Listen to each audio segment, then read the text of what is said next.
So I'm sitting here with Eric Newell, one of the most legendary people from the oil sands. I just came back from Ottawa and I interviewed former Prime Minister Jean Chrétien, and he talked a lot about how important the oil sands was to Canada's bottom line. Exactly.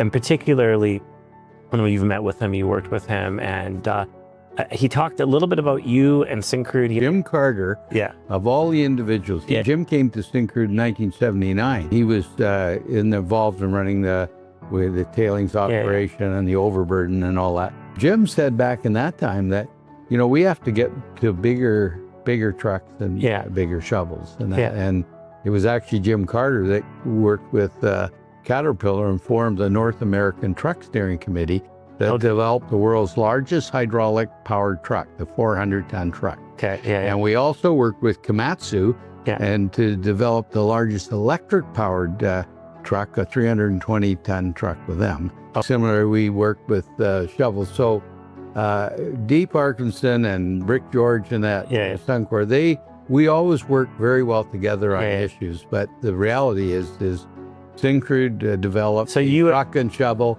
We also, it was our research department that developed the enabling technology called hydrotransport, which meant we could go away from the old Carl Clark process where you had to heat up the sand to about 80 degrees centigrade. Our researchers found that as long as you pump the material in the pipeline far enough, you got enough mechanical energy into the sand that we could do that separation at 35 degrees centigrade, not 80. And so by going away from the drag line and bucket wheel and conveyor belt and hot water extraction to the truck and shovel and hydrotransport, which was fostered by the opening of the Aurora mine in the year 2000, we were able to reduce the amount of greenhouse gases, for example, by 40%. So it was a little more depth than just switching to truck and shovel. Syncrude had a lot to do with the science behind making that. Oh yeah, well, the vision, I can tell you the vision occurred in, we used to have an annual R&D seminar in November of '89. It was right after I became CEO in August of 1989. And we had 4 of our researchers stand up and articulate a vision for the future. It's a great model of Stephen Covey's principle of begin with the end in mind. And what they were saying is what we have to do is we had to go to a remote satellite mines where you could be mining, up to 100 kilometers away and still be able to feed into a central upgrader part. They were finding an upgrader part. Otherwise, the old vision was you'd have to build these huge major projects all over the Northeast. So, because you could only go so far with conveyor belts. So that was the start of the vision. And it was really fascinating for me to watch that over the next 10 years, we developed all these key platforms of technology, one being getting away from the bucket wheel and drag line, and that was developing the truck and shovel. And we had to also do it in a way that we didn't require a lot of energy to do the extractions. We developed a method of doing a rough extraction out in the field, and so you end up with bitumen and water and sand and rock, sometimes big. And then we worked with a couple of people, different universities and Saskatchewan Research Council, to develop what's called natural froth lubricity.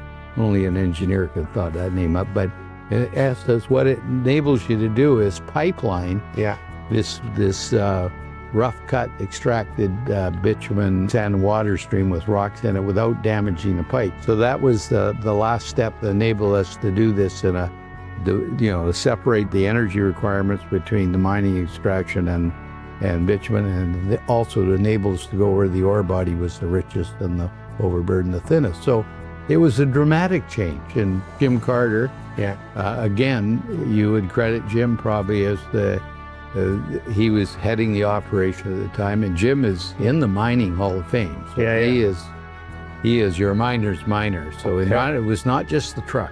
It was the whole process, but it was such a huge project. For example, we had to relocate the road between Syncrude and Suncor to come through the middle of the plant. So first of all, we could access the ore body that was under that highway. But the main reason people may not realize is we needed another 2 years to develop this kind of remote extraction type technology, because you can't risk the half of your production on new technology. We had to get more, and it costs, that project alone back in those days cost over $90 million. It was the biggest construction project in North America at the time. But we did that just to give us the time to develop this whole process. You do whatever it takes to get there. And we got there. After the process changed from the drag lines to truck and shovel from whatever, what did you feel that Jean Chrétien did that helped the industry? Okay, when I came to Syncrude, I was trying to figure out how can we get oil sands development going again. But we kept developing new mega projects, and the trouble was, at the time we all had this view, and not just government and industry, that these projects were so large and so risky, they had to have special government support or equity ownership. And so for one thing, you went in and negotiated your royalty thing on a project by project basis, and the tax, same thing. It was totally different than any part of the economy. So this scares the investor right away, because investors know that they know the government's smart, and so if you're going to have to negotiate your fiscal terms and your environmental requirements on a project by project basis, they're gonna take any upside away from you. You know, they don't like that. They want certainty. The industry is very good on understanding market risk. You know, we have risk. We take whatever the price of crude is, so we're not price setters or price takers. But we can stand the market risk. But what they don't think we should be at risk for is what is the fiscal regime and what are the environmental requirements. So, because we should be able to nail those down. So that would create investor confidence. The other thing, from looking at from the government standpoint now, the governments were suddenly realized they had to deal with their fiscal situation. We couldn't live with these big deficits and the growing debt. So the idea of governments putting up money wasn't happening. So these big projects kept coming up, and you'd get almost there to be built, and then nothing would happen. And the personal trigger for me was called the Oslo Project. It was Oslo stands for the other 6 lease operators, and they were 6 of the 8 owners at Syncrude at the time. And I thought they were going to go ahead, because Arden Haynes, I came from Imperial Oil, Arden Haynes was the chairman. He said it was going to go ahead. It didn't survive. They announced it in 1988, but in 1999 it was dead.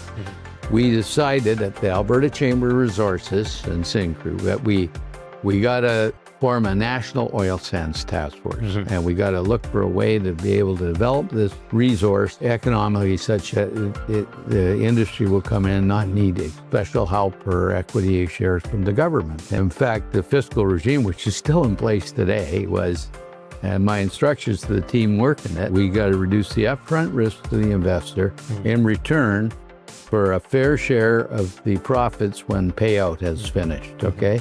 So now you got all these big projects that have paid out, and all the money's going down to the governments. That's it. That's what Chrétien means. He knows we make more money in the oil sands than the entire auto pack, for example. I started work with the federal government when they were in power, but when it transferred over, my big supporter there, besides Jean Chrétien, was 2 supporters, was Anne McClellan. She worked with me all the way, and she was brilliant. And Paul Martin, who was finance minister at the time. When we developed the task force report, we had a large task force. We had all the key players at the table. The only ones that didn't come were the real environmental activists, because they thought they were being co-opted, but we would have had them, and they weren't as well organized in those days, I could say that.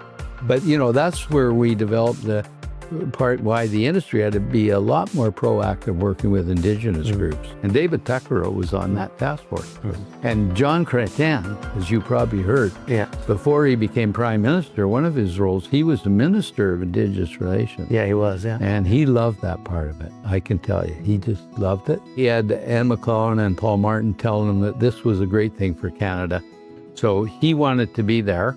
At the time when we came out with the report, we started in 1993 at the task force, and we came out with a report in 1995, and we showed how we could triple production. It was going to take a lot of capital and all that. We never talked about profits anywhere. We talked about jobs, royalties, taxes, and government support, the social programs we all need. So then it was a matter of taking that report And then we developed 8 different areas where we had barriers that we had to overcome. And fiscal regime being a big one, environmental, another, quality, another, you know, on it went. We signed with the Alberta government, Ralph Klein, and Pat Black was the energy minister. Pat's in that picture. They signed the generic royalty regime. And then in good faith, Esso, Suncor, and Syncrude, all who had very different royalty regimes, we agreed in principle that we'd each separately negotiate with the Alberta government to go from what we had as a royalty regime to the new generic one. So, and the same thing on the tax side, Paul Martin brought down the changes required there in the March budget. And I used to get asked, Eric, how did you get everything you were asking for? I said, because it wasn't me asking.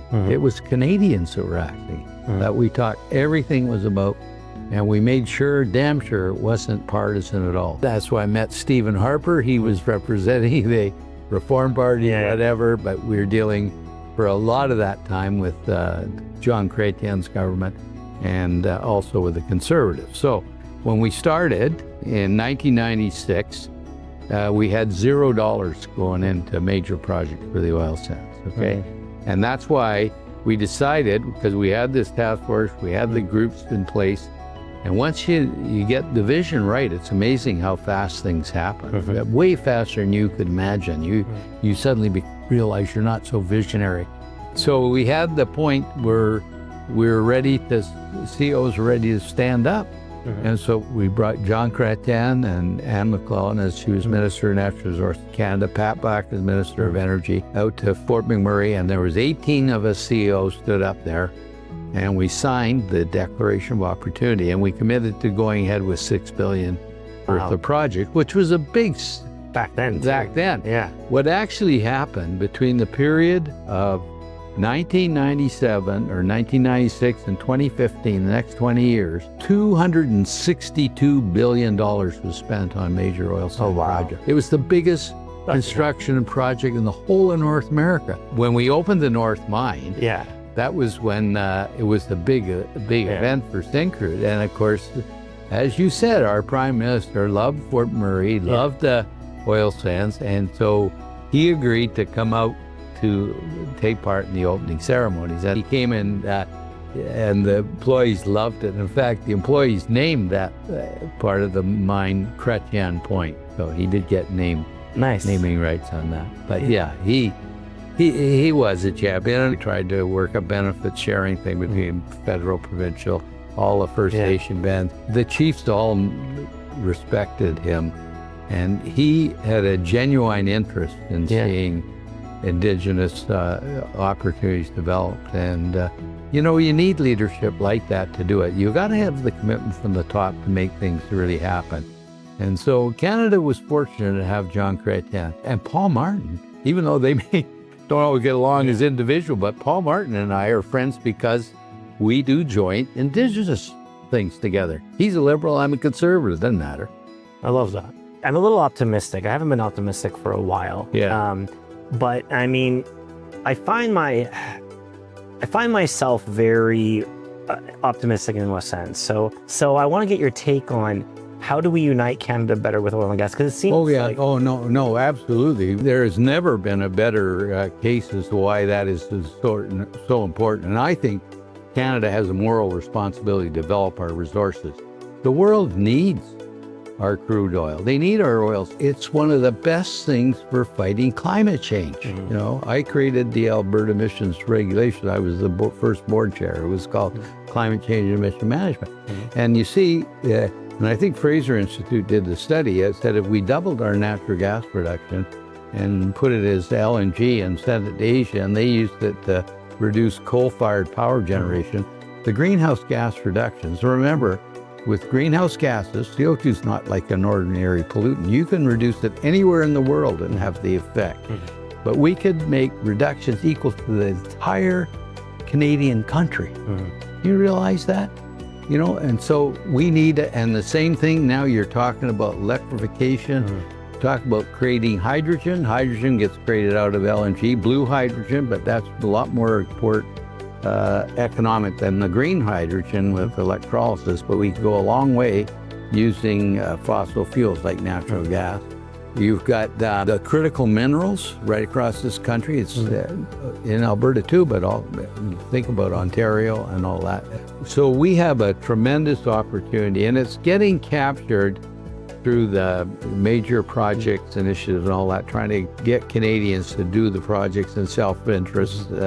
And to be fair, it's kind of being driven by Trump bringing the recognition to us. We can't just depend on one market. We need to develop those Asian markets. We need to develop the European outlets and that. It's not that we won't continue to do most of our trading with the United States because of the largest economy in the world, and they're right next door. And historically, we've had a huge friendship. My wife and my kids are both dual citizens. My wife's American. I spent my career walking on one side of the border or another. Got one leg in one country and the other.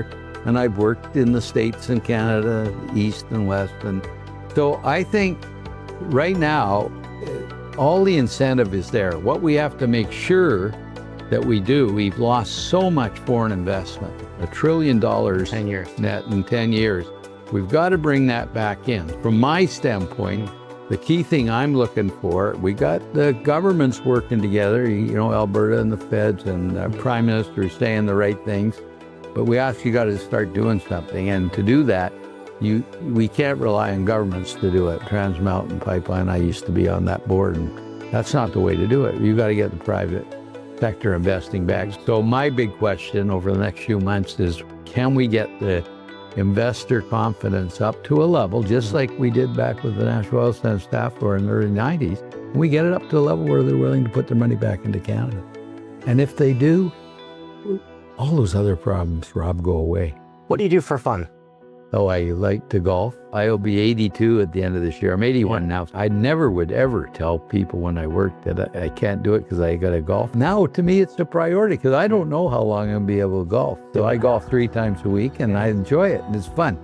But my real major hobby is I got 9 grandchildren and 1 great-grandson just turned 3 and another one on the way in September. So I don't go on corporate boards, but I'm on all sorts of not-for-profit stuff. And I created a Newell Family Foundation to get all my children and grandchildren involved. I think they all should learn how to give back to the community. It's not money, but they need to be volunteering their time. So I've created 10 legacy projects. Cost me a lot of money, but they're all in areas where our family have been really working closely, and they're the right thing to do. They're making a difference.